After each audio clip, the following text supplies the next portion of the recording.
இல்லை இந்த ஆக்சுவலாக டிமாண்டி ஃபர்ஸ்ட் பார்ட் முடிஞ்சோடனே அந்த படத்துக்கு நாங்களாம் எதிர்பார்க்காததை விட ஒரு மிகப்பெரிய வரவேற்பு கிடைச்சிது. அந்த படம் முடிஞ்சோடனே லைக் ஒரு 6-7 months கழிச்சு நான் தான் அஜய் கிட்ட ஃபோன் பண்ணி ஐ திங்க் நம்ம பார்ட் 2 எடுக்கணும்னு நினைக்கிறேன், இந்த பார்ட் வந்து மிகப்பெரிய சக்ஸஸாக இருக்குன்னும் போது அவர் என்ன சொன்னார், நம்ம பார்ட் 2ன்றது வந்து ஒரு வெறும் பிஸ்னஸ் பாயிண்ட் ஆஃப் வியூவில் மட்டும் பார்த்து இல்லாமல் ஒரு நல்ல கதை அமைஞ்சா மட்டும் எடுப்போம் அப்படின்னாரு. அப்புறம் ஒரு 5-6 years கழிச்சு ஒரு நாள் சொன்னார், ஒரு நல்ல லைன் வந்து ஒன்று அமைஞ்சிருக்கு அப்படின்னு. அப்படி தான் இந்த ப்ராஜெக்டே ஸ்டார்ட் ஆச்சு. இந்த ப்ராஜெக்டை ஃபஸ்ட்டு இனிஷியேட் பண்ணது வந்துட்டு அஜய், அப்புறம் ஒயிட் நைட் என்டர்டெயின்மெண்ட் மணி அண்ணனும் காசி சாரும் தான் இந்த ப்ராஜெக்ட் ஸ்டார்ட் பண்ணாங்க. அப்புறம் படிப்படியாக அது வளர்ந்து கடைசியில் வந்து ஒரு படம் வந்து வெளியில் ரீச் ஆகிறதுக்கு வந்து மிகப்பெரிய சப்போர்ட் ஒன்று தேவை. அதுக்கப்புறம் பாபி சார் வந்ததுக்கப்புறம் இப்போது த்ரூ அவுட் த வேர்ல்டு இந்த படம் எல்லாருக்கும் பயங்கரமாக தெரியும். ஓகேயா? அப்புறம் மனோஜ் சார் அவரு, அப்புறம் இவங்க அர்ச்சனா. நீங்க தான் என்ன இன்ட்ரோடியூஸ் பண்ணி விடணும். அஜய் நீங்களும் சொல்லுங்க. ஃபர்ஸ்ட் பார்ட் பிரதர் சொன்ன மாதிரி ஃபர்ஸ்ட் பார்ட் முடிஞ்ச உடனே இதுக்கான பிளான்ஸ் இருந்துச்சு.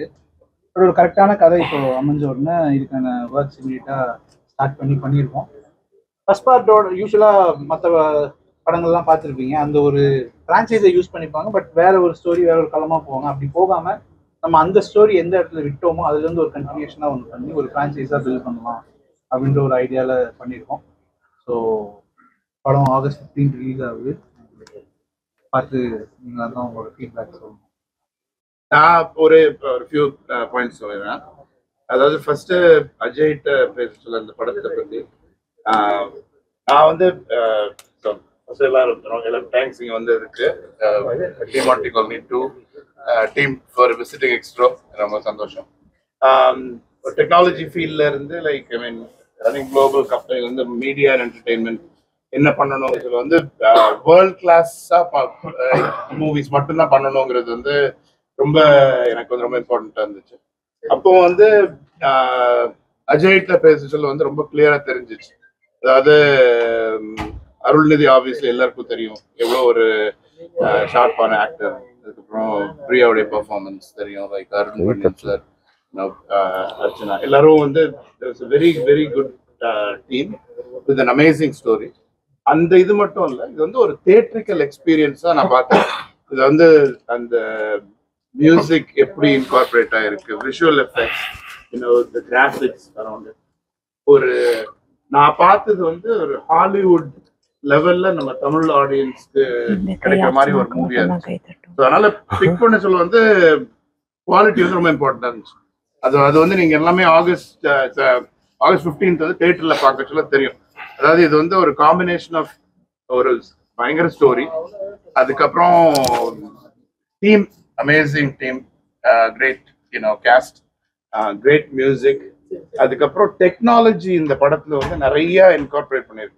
ஸோ வந்து அது மட்டும் இல்லாம இட்ஸ் a ஃபேமிலி மூவி. அதாவது எல்லாரும் போய் பார்க்கறது, நீங்க வந்து பார்த்துருப்பீங்கன்னு நினைக்கிறேன். ரேட்டிங் வந்து UA ரேட்டிங். இது வந்து சும்மா கோரியான படம் கிடையாது. இது வந்து ரொம்ப லாஜிக்கலா லைக் ஒரு வெறுப்பா ரொம்ப எல்லா எலமெண்ட்ஸும் இருக்கிற ஒரு மூவியா இருக்கும். ஸோ அதனால ரொம்ப excited. Thank you again for all visiting Extero and meeting my team. Our pleasure. Our pleasure. இயக்குனரும் அருள் அவர்களும் சொல்றதை தாண்டி புதுசா நான் எதுவும் சொல்லிட போறது கிடையாது. ரொம்ப ப்ராப்பரான ஒரு டைரக்டருடைய படம். ஸோ எல்லா படத்துக்கும் முழு நம்பிக்கையை கொடுத்து உழைக்கிற மாதிரி இதுலேயும் பெரிய டீம் உழைச்சிருக்கோம். படத்தை உங்களுக்கு August 15 வெளியிடுறோம், பார்த்துட்டு சொல்லுங்க. யா இல்ல, ஆல்ரெடி நாங்க களத்தில் சந்திப்போம் ஒர்க் பண்ணியிருக்கோம். ஃபர்ஸ்ட் டைமா? அதுக்கப்புறமா ஃபர்ஸ்ட் டைமா செகண்ட் டைம் இது பண்ணிருக்காங்க இந்த படம். எனக்கு களத்தில் சந்திப்போம்ல நான் சார் கூட ஒர்க் பண்ணியிருக்கேன். இந்த முறை அதுல வந்து அது கம்ப்ளீட்டா ஒரு மாதிரி ஃபன்னான ஒரு படம். இது கம்ப்ளீட்டா வேற ஒரு ஜானர். ஆனா அவர் வந்து அதே சில்ட், சர்காஸ்டிக், ஹாப்பி பர்சன். உங்களுக்கு தெரியும், உங்ககிட்ட நிறைய பேசியிருப்பாரு, என்னை விட உங்களுக்கு நிறைய தெரிஞ்சிருக்கும் அவரை பத்தி. பொதுவாக பேய்படம் வந்து அரண்மனையாக இருக்கட்டும் ட்ரில்லர் இந்த மாதிரி படங்கள்லாம் வந்து செகண்ட் பார்த்து வந்து ஜெயிச்சுட்டு இருக்கு. நம்ம படம் எந்த அளவுக்கு டிஃப்ரெண்ட்டாக இருக்கும் இப்போ இருக்கிற இதுக்கு எந்த அளவுக்கு விஷயம் இருக்கும். அதான் சார், இப்போ அதெல்லாம் வந்து நல்ல சக்ஸஸ்ஃபுல் ஃபிலிம்ஸ். ஆனால் அது வந்து ஹாரர் காமெடி இருக்கும். நம்மளுது வந்து ஒரு பியூரான ஹாரர் ஃபிலிம். இந்த இந்த மற்ற எலிமெண்ட்ஸ்லாம் இல்லாமல் பார்த்தீங்கன்னாலே உங்களுக்கு தெரிஞ்சிருக்கும். ப்ராப்பராக ஒரு பயமுறுத்துறதுக்கான ஒரு ஹாரர் ஃபிலிம். அதே பேட்டர்னில் தான் இதுவும் இது பண்ணுவோம். நாங்கள் கான்ஃபிடண்டாக இருக்கும். நல்லா வந்திருக்கு. ஒரு அதான் இது வந்து தியேட்டரில் பார்க்கும்போது கிடைக்கிற ஒரு எக்ஸ்பீரியன்ஸுன்றது இருக்கு. அந்த எக்ஸ்பீரியன்ஸ் மிஸ் பண்ணாமல் பார்க்க வேண்டிய ஒரு படம். தியேட்டரில் பார்த்தா அதோட எக்ஸ்பீரியன்ஸ் உண்மையிலே நல்லா இப்போ ஹாரர் மூவி எந்த அளவுக்கு இருக்கு சார்? இப்போ இங்கிலீஷில் ஈவில் டெட் எல்லாம் வந்து பயங்கரமான மியூசிக் எல்லாம் போட்டு இது பண்ணாங்க. தமிழ் படம் அந்த அளவுக்கு அதே இதில் கொண்டு வர முடியும்? இல்லை சார், நீங்கள் ஆக்சுவலாக பார்த்தீங்கன்னா அந்த மாதிரி கரெக்டாக எடுத்த எல்லா படங்களும் ஹிட். நீங்கள் தமிழில் கரெக்டாக எடுக்கப்பட்ட பேய் படங்கள் எல்லாமே ஹிட். நீங்கள் யாவரும் வல்லம் பாருங்கள், மாயா பாருங்கள், இந்த மாதிரி அந்த எல்லா இப்போ ரீசெண்டாக இப்போ 2 வீக்ஸ் முன்னாடி பேச்சின்னு ஒரு படம் ரிலீஸ் ஆயிருக்குன்னாங்க, அதுவும் ஹிட். ஸோ ஹாரர், அந்த பியூர் ஹாரர் ஜானருக்கு எப்போவுமே ஒரு ஃபேன்ஸ் குளோபலாக இருக்காங்க. அது கரெக்டாக பண்ணால் அது எப்போவுமே சக்ஸஸான ஒரு ஃபார்முலா தான். மக்கள் மத்தியில் அந்த பேய் நம்பிக்கையெல்லாம் இருக்கு. அந்த நம்பிக்கை இருக்கு இல்லைன்றது வந்து ஒரு படத்தை டிஸ்டர்ப் பண்ணாது. ஒரு சிலர் அதாவது அவங்களோட தனிப்பட்ட நம்பிக்கை. பட் அது நம்பினாலும் நம்பாட்டினாலும் தியேட்டர்ல உட்காந்து அவங்க அந்த ஒரு 2 மணி நேரம் அந்த ஸ்பெண்ட் பண்றாங்க இல்லையா, அதுல கிடைக்கிற அந்த ஒரு எக்ஸைட்மெண்ட், அந்த ஃபேக்டர்ஸ் வந்து அது எல்லாருமே எக்ஸ்பீரியன்ஸ் பண்ணி என்ஜாய் பண்ற ஒரு விஷயம் தான். பார்ட் 2 எடுத்துருக்கீங்க, மறுபடியும் சீரீஸ்லாம் எப்படியே தொடர்றதுக்கான வாய்ப்பு இருக்கு? இல்லை, ஆமா, இது பார்ட் 4 வரைக்கும் கதையாவே நாங்க ஃபினிஷ் பண்ணி வச்சிருக்கோம். ஸோ இது வந்து ஒரு 4 பார்ட் ஒரு ஃப்ரான்ச்சைஸ்ல இது வந்து ஒரு செகண்ட் இன்ஸ்டால்மெண்ட் மாதிரி. அருண் சார் ரொம்ப டிஃப்ரெண்டாக இருக்கும். இது ஒரு ஆமா, அதே மாதிரி தான் இருக்கும். அவர் டிஃப்ரெண்ட் கலர் கேட்டு டிஃப்ரெண்ட் வச்சுட்டு இல்லை, அதேதான். அவருக்கு வந்து அவர் எக்ஸைட் பண்ற மாதிரியான ஒரு விஷயம் அமையணும். அது அமைஞ்சாதான் பண்ணுவாங்க. ஸோ அது மாதிரி இதுவும் அவங்களோட கெரியர்ல இன்னொரு ஒரு டிஃப்ரெண்டான ஃபில்ம். படத்துல இந்த மியூசிக் நிறைய பேர் இந்த படத்துல நடிச்சிருக்காங்க. படத்துல வந்து அருள் ப்ரோ, அப்புறம் பிரியா, அப்புறம் அர்ச்சனா, முத்துக்குமார் சார் இருக்காங்க, அருண் பாண்டியன் சார் இருக்காங்க. இதை தவிர மீனாட்சின்னு ஒருத்தவங்க ஒரு முக்கியமான கேரக்டர் வச்சிருக்காங்க. காஸ்டா இவ்வளவுதான் பேசிக். பட் டெக்னீஷியன்ஸா சாம்சியஸ் மியூசிக் ஸ்கோர் பண்ணியிருக்காங்க. ஹரிஷ் அப்படின்றவர் தான் டிஓபி, குமரேஷ்ன்றவங்க. நம்ம மாங்க் ஒருத்தர். அப்புறம் ஆர்டிஸ்டா இப்போ 2 பேர் வந்து ஃபர்ஸ்ட் பார்ட்ல டிமாண்டே நடிச்ச அந்த ஃபாரினர் அவர் திரும்பி பண்ணியிருக்காரு. அண்ட் இதுக்கு ஒரு ஒரு ஒரு புத்திஸ்ட் ஆங்கிள் ஒன்று தேவைப்பட்டுச்சு.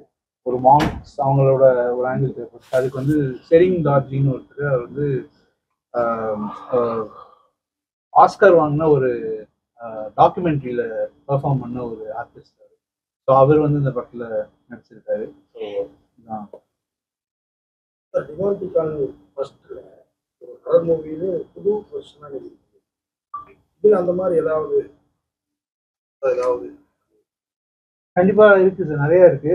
ஆக்சுவலா இது அது இப்போ அந்த ஒரு 9 வருஷத்துக்கு முன்னாடி வந்த ஒரு படம். அந்த படம் வந்து நாங்க எதிர்பார்க்கல அது அவ்வளோ பெரிய சக்ஸஸ் ஆகும், எல்லாருக்கும் இது எவ்வளோ பிடிக்கும்ன்றது நம்ம எதிர்பார்க்கல. பட் அப்படி ஒரு இது அது ஒரு ரெகக்னிஷன் அது கிடைச்சிருச்சு.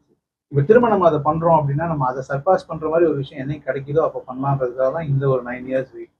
ஸோ ஒரு சில புது இன்ட்ரெஸ்டிங்கான ஐடியாஸ் கிடைச்சிச்சு. ஒரு புது களத்தை ஓப்பன் பண்ணுறதுக்கான ஒரு ஐடியா கிடைச்சிச்சு. ஸோ அதனால தான்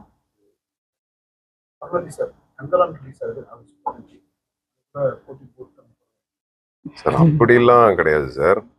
ஆக்சுவலாக நாங்கள் சம்மர்லேயே இந்த படம் ரிலீஸ் பண்ண வேண்டியது. அஜய் வந்து ஒரு விஷயத்தில் ரொம்ப கிளியராக இருந்தார். இது மாதிரி வந்து சிஜி வந்து நல்லா வந்தே ஆகணும். ஏன்னா ப்ரீவியஸ் மூவி வந்து அவர் பண்ணியிருக்காரு. ஸோ அந்த எக்ஸ்பீரியன்ஸில் அவர் இந்த படத்தில் சிஜி நல்லா வந்தே ஆகணும். ரெண்டாவது ஒரு ஹாரர் படம் பண்ணும்போது சிஜி ரொம்ப முக்கியம். அதுவும் எங்கள் படத்தில் வந்து 80% ஃப்ரேமில் ஐ திங்க் சிஜி இருக்கும்னு நினைக்கிறேன். ஸோ அதுக்கு ஒரு பெரிய டைம் தேவைப்பட்டுச்சு. அதே மாதிரி பாபி சாரும் படம்லாம் பார்த்துட்டு அவர் என்னதான் அவங்க முன்னாடியே வந்து ப்ராஜெக்ட் உள்ள கமிட் ஆனாலும் அவங்க படம் பிடிச்சிருக்குன்றனால சிஜிக்கு நீங்கள் டைம் எடுத்துக்கோங்க, அந்த ஸ்பேஸ் அவருக்கு கொடுத்தாங்க. அதனால தான் நாங்கள் வந்து ஆகஸ்ட் 15 வரோம். பர்பஸாக வரல. ரெண்டாவது ஆகஸ்ட் இப்போ என் படமே நான் நிறைய இன்டர்வியூவில் சொல்லியிருக்கேன், வேற ஒரு படமாக இருந்திருந்தா நான் கண்டிப்பாக ஆகஸ்ட் 15 வந்திருக்க மாட்டேன். இப்போ இது ஃபர்ஸ்ட் பார்ட் வந்து நல்லா வெளியில் போய் பயங்கரமாக ரீச் ஆயிருக்கு. ஸோ அதுக்கு ஒரு எக்ஸ்பெக்டேஷன் இருக்குது. அதே மாதிரி 4 நாள் லீவ் வருது. ஸோ அதனால தான் வரும். எனக்கு என்னன்னா மனசால வர எல்லா படங்களும் நல்லா ஓடணும், நம்ம படமும் நல்லா பண்ணணும். அந்த படம் ஆப்வியஸா நல்லா பண்ணணும், அதுல விக்ரம் சார் இருக்காரு. ஸோ இந்த 2 படமுமே இந்த 4 நாள் நல்லா பண்ண, அப்புறம் ரகு தாத்தா வருது, அந்த படமும் நல்லா ஓடணும். இந்த 3 படமும் நல்லா பண்ணுச்சுன்னா அது இண்டஸ்ட்ரிக்கு நல்லது. பாபி சார் மாதிரி இன்னும் நிறைய பேர் இண்டஸ்ட்ரிக்குள்ள வருவாங்க.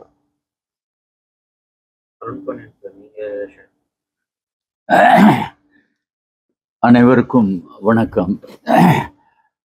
என்னன்னா, இந்த படம் ஏன் இந்த ஒரு ஃபெஸ்டிவல்ல வர்றதுக்கு ரீசன், முதல்ல இதுக்கு பேசிக் ஹைப் இருக்கு. தென் படம் இவங்க எல்லாரும் நினைச்சிட்டு இருப்பீங்க இது பேய் படம் இல்லை, இதுல நிறைய எமோஷன் இருக்கு.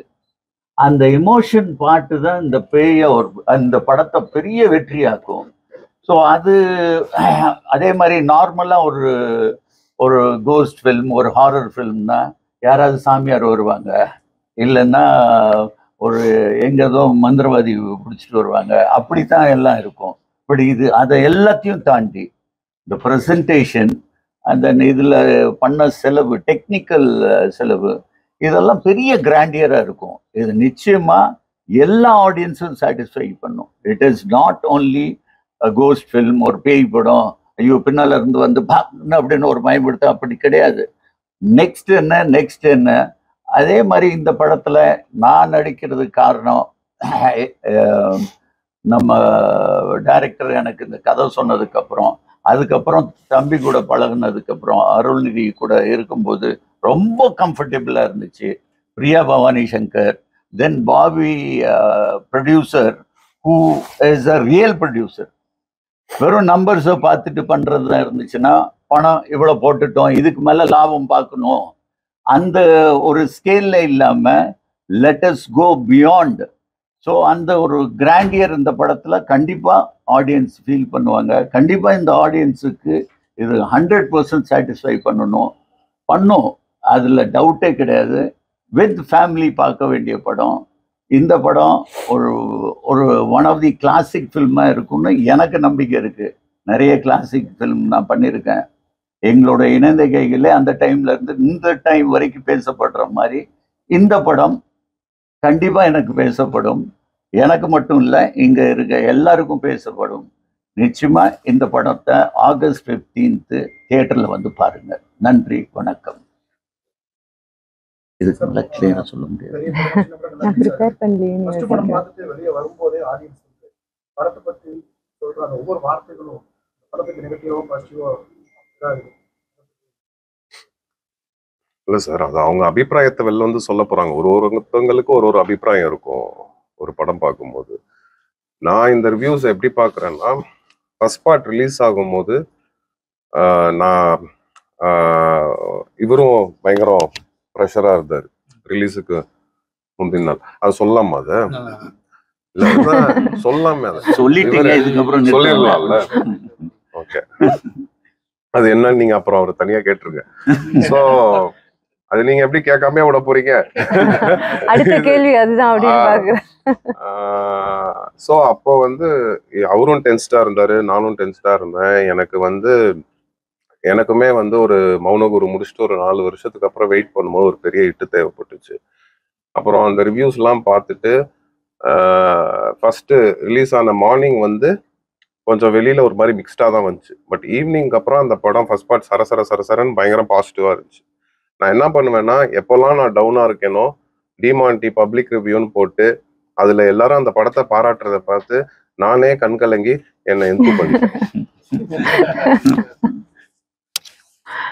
அவர் என்ன மாட்டேன்ற மாதிரி பாவம் பாக்குறீங்க. ஆனா எங்களுக்கு தெரியும் என்ன சார் கரெக்ட்.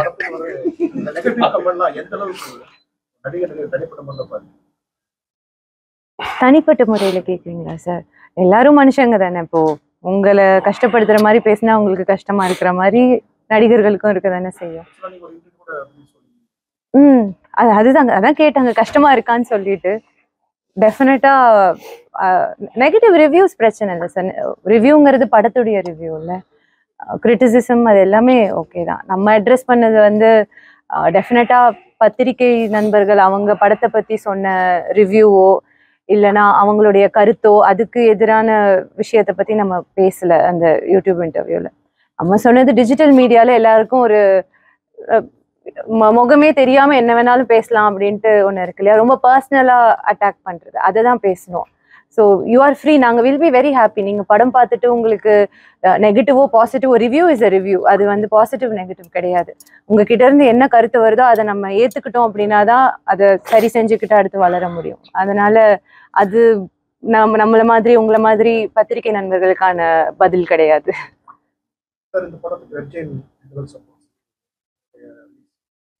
அதாவது திருப்பியும் நான் போறது வந்து இந்த குவாலிட்டி ஆஃப் த படத்தை வச்சுதான் நான் போவேன்.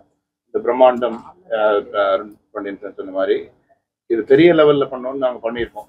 ஃபுல்லா எல்லா லேட்டஸ்ட் டெக்னாலஜிலாம் இன்கார்பரேட் பண்ணி. ரெட் ஜெயண்ட் வந்து ரொம்ப ஐ மீன் அவங்க கூட ஒர்க் பண்றதுல வந்து ரொம்ப, அதாவது வெரி ப்ரொஃபஷனல் ஆர்கனைசேஷன். அதாவது டிரான்ஸ்பரன்சி எல்லாத்துலேயுமே வந்து எங்களுக்கு வந்து அவங்க ஒரு நல்ல பார்ட்னராக இருப்பாங்க, ரிலீஸ் பார்ட்னராக இருப்பாங்க. நம்ம டீம்ஸ் வந்து ரொம்ப நல்லா ஒர்க் பண்ணிருக்கோம். நம்ம எப்படி ஒன்று வந்து படத்தை சக்ஸஸ்ஃபுல்லாக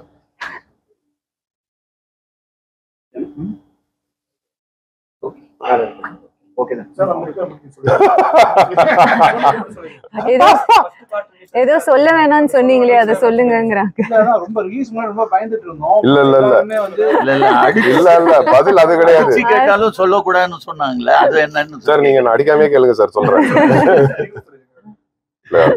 அஜய் சார் அவரே சொல்லிட்டோம் சார், அவரு ட்ரை பண்ணு.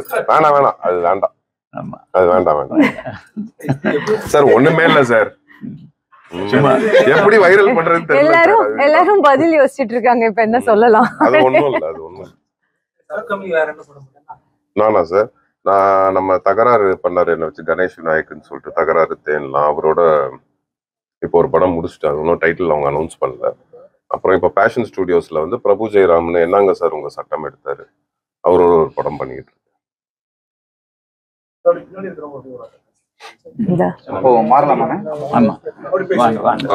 நம்ம பின்னாடி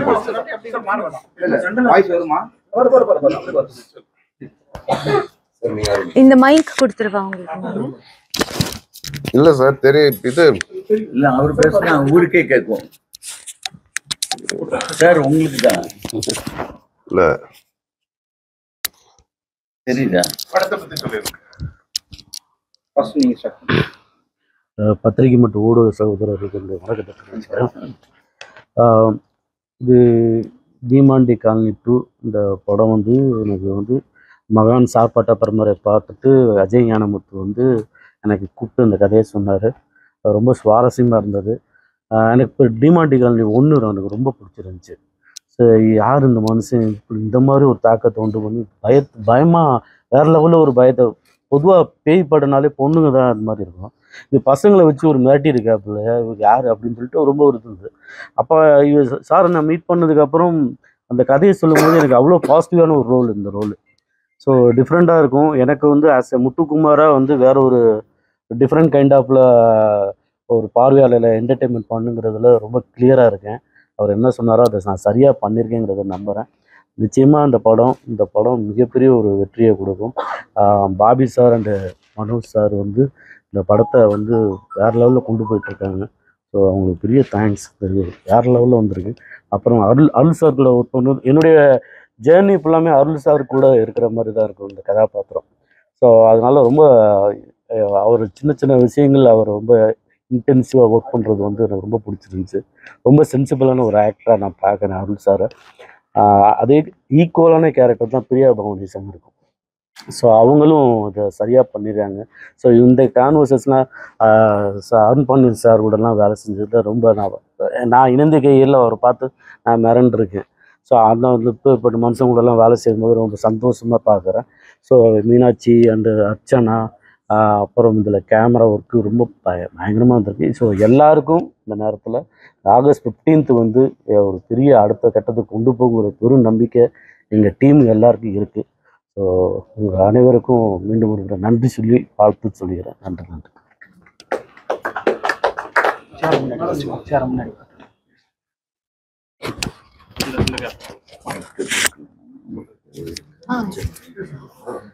எல்லாருக்கும் நான் நடிச்சது வந்து எனக்கு ரொம்ப ரொம்ப சந்தோஷம். ஏன்னா டிமாண்டி காலனி 1 படம் நான் வந்து பார்த்து பயந்து தூக்கம் இல்லாம இருந்த டைம்ல கூட நான் நினைச்சு பார்க்கல டிமாண்டி காலனி 2ல நான் ஒரு பார்ட்டா இருப்பேன்னு. ஸோ அந்த வாய்ப்பு கொடுத்தா விஜயகாந்த் சாருக்கு ரொம்ப ரொம்ப ரொம்ப தேங்க்ஸ். இந்த படத்துல ஒர்க் பண்ணது ரொம்ப ரொம்ப ஒரு புது எக்ஸ்பீரியன்ஸா இருந்தது. ஏன்னா இது என்னோட முதல் படம் அப்படின்றதுனால எப்படி ஒரு படம் உருவாக்குறாங்க, எப்படி எல்லாரும் இதுக்காக உழைக்கிறாங்க அப்படின்றத என்னால பார்க்க முடிஞ்சது. இத்தனை நாளா ஒரு ஆடியன்ஸா தியேட்டர்ல போய் உட்காந்து கை தட்டி விசில் அடிச்சுட்டு இருக்கும் போது அது பின்னாடி இருக்கிற அந்த கஷ்டம் தெரியல. பட் இந்த செட்ல என்னால அதை பார்க்க முடிஞ்சது. How people are working for it. ரொம்ப ரொம்ப ஹாப்பியா இருக்கு. And I learnt lot of lessons in this shoot. Thank you so much for the opportunity. And Bobby sir, Manoj சார்லாம் வந்த உடனே படம் இன்னும் பெருசான உடனே எனக்கு இன்னும் ரொம்ப ஹாப்பி ஆயிடுச்சு sir. Like fulfil. Thank you so much.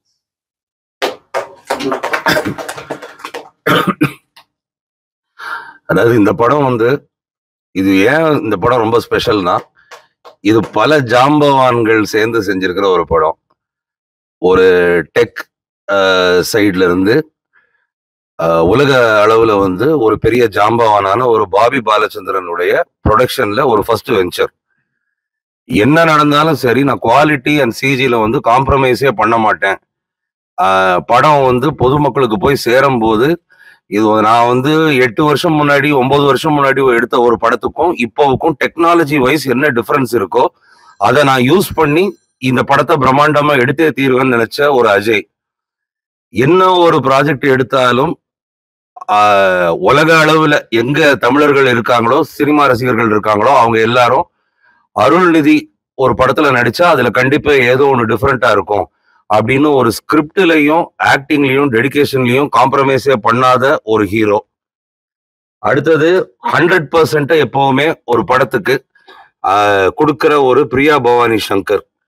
அவங்க எப்பவுமே படத்துக்கு வந்து ஒரு பெரிய அளவுல வந்து வலுவூட்டி இருக்காங்க.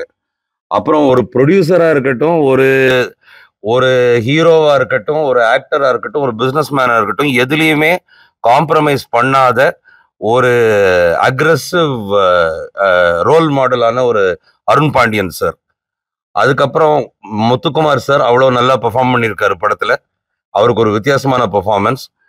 அர்ச்சனாவுக்கு வந்து இது ஒரு டெபியூ பெர்ஃபார்மன்ஸ், அவங்களும் ரொம்ப நல்லா பெர்ஃபார்ம் பண்ணியிருக்காங்க. இவங்க எல்லாரும் சேர்ந்து பண்ற இந்த படம் கண்டிப்பா பிரம்மாண்டமா தான் இருக்கும். நான் ஒண்ணும் சரி, நான் வந்து பாபி பாலச்சந்திரனுக்காக ப்ராஜெக்ட் வந்து டே 1ல இருந்து அவர் மணி அண்ணன், காசி சார், அதுக்கப்புறம் அஜய், பாபி சார் எல்லாரையும் கம்ஃபர்டபுளா வச்சு இந்த ப்ராஜெக்டை வந்து வெளியில கொண்டு வந்தது.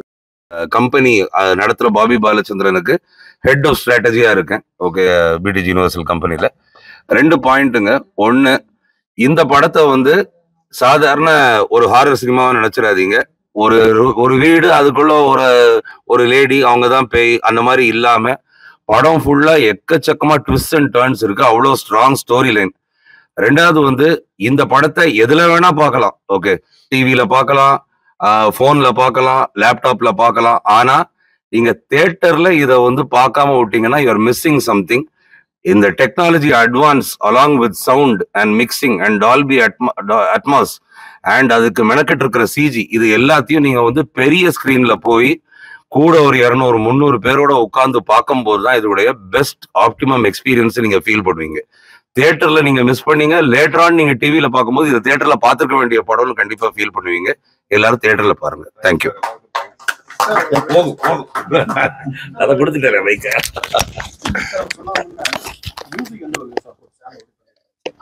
இல்ல, அவருக்கு ஜென்ரலாவே பேக்ரவுண்ட் ஸ்கோர்ல ஒரு ஸ்பெஷலிஸ்ட்ன்றது அவருக்கு ஒரு நியமா எடுத்திருக்காரு.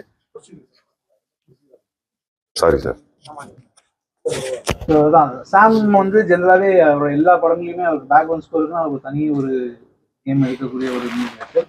இந்த படம் வந்து நிறைய மியூசிக்கும் சவுண்டோட சப்போர்ட் தேவைப்படுது. ஸோ சாமா இருக்கட்டும் and sound design cinema Sachin and final mix Aravind மேலன் ஒருத்தர் பண்ணியிருக்காங்க.